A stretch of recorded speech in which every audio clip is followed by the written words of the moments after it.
जय महाराष्ट्र मित्रांनो. तर आज आम्ही चाललो होतो राजगड ट्रेक करायला.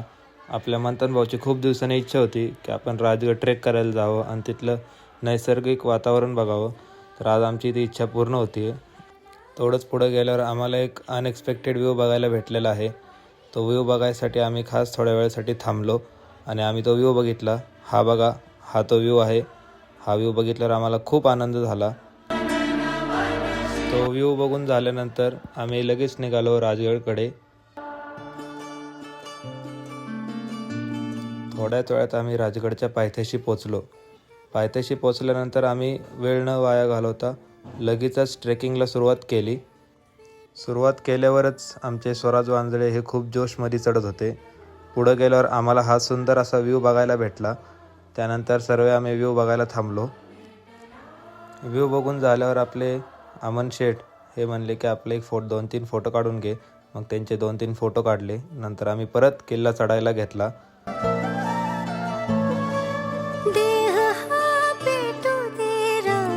तर मित्रांनो, हा पण व्ह्यू तुम्ही बघून घ्या. हा व्ह्यू पण खूप भारी होता आणि आम्हाला खूप भारी वाटलं हा व्ह्यू बघून पण. त्यानंतर आम्ही पोचलो पाली दरवाजाला. तिथून आम्ही आतमध्ये गेलो. आतमध्ये जाता जाता आपले स्वराज वांजळे पुढं होते आणि आपले अमन सिंग पाणी पीत चालले होते. त्यानंतर थोडंसं पुढं गेल्यावर म्हणलं आपल्या भावांची थोडीशी ओळख करून द्यावी. आणि हे आमचे मंथन शेठ, त्याच्या मागं अमन सिंग आणि नंतर आपले हे स्वराज वांजळे खास मॉडेल आहेत आपले.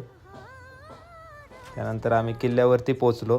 किल्ल्यावरती पोचल्यावर आम्हाला अजून एक एकदम उत्कृष्ट असा व्ह्यू बघायला भेटला. हा तो व्ह्यू आहे मित्रांनो. हा बघा, हा तो व्ह्यू आहे. हा व्ह्यू पण खूप भारी दिसतो आणि खूप असं भारी वाटतं हा व्ह्यू बघताना. आणि आपले स्वराज वांजळे तर इथं येडेच झालते व्ह्यू बघून. त्यानंतर आम्ही निघालो बालेकिल्ल्याकडे. बालेकिल्ल्याकडे जाण्याचा मार्ग फक्त आणि फक्त स्वराज वांजळेलाच माहिती होता. त्यामुळे आपले स्वराज शेठ म्हणले, चला मी तुम्हाला घेऊन चालतो. तर आपले सगळे लाईनीने चालत होते, शाळेची ट्रिप आणल्यागत. त्यानंतर ही डेंजर अशी ट्रेकिंग आम्हाला भेटली.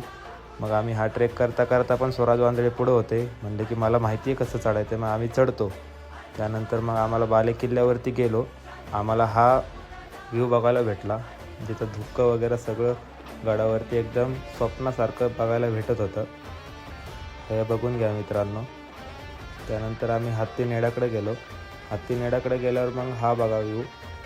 हा हत्तीनेड्याची डायरेक्ट खाई आहे पलीकडं आणि आम्ही तिथं हत्तीनेड्याकडे बसलो होतो.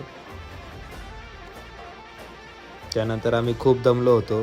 तर मग आम्ही विचार केला तर थोडासा आराम करून घ्यावा. नैसर्गिक वातावरणात आम्ही थोडासा आराम करून घेतला.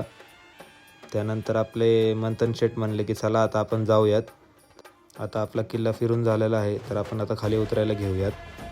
किल्ल्याच्या खाली उतरल्या पायथ्याशी आल्यावर मंथन शेठ म्हणले की चला आता आपण नाश्त्याला थांबूयात. त्याने लगेच गाडी काढली आणि आपण लगेच निघालो आपल्या घराकडे. हे आमचे अमन सिंग बघा, अजून ते व्ह्यूमध्येच अडकलेले आहेत आणि आपले स्वराज वांजळे टाईम बघत आहेत की घरी किती वाजता पोचणार. त्यानंतर आम्ही थोडासा स्टॉप घेतला नाश्त्यासाठी. आपली ऑर्डर दिली. स्वराज शेठ म्हणले आता मला मिसळच खायची आहे. मग आम्ही सगळे मिसळ खायला थांबलो. त्यानंतर मिसळ आल्यावर हे बघा, स्वराज शेठ लगेच लिंबू पिळून तयार. नंतर आम्ही सर्वांनी मिसळ वगैरे खाऊन घेतली आणि आम्ही निघालो आमच्या घराकडे. धन्यवाद मित्रांनो, भेटूयात पुढच्या ब्लॉगमध्ये.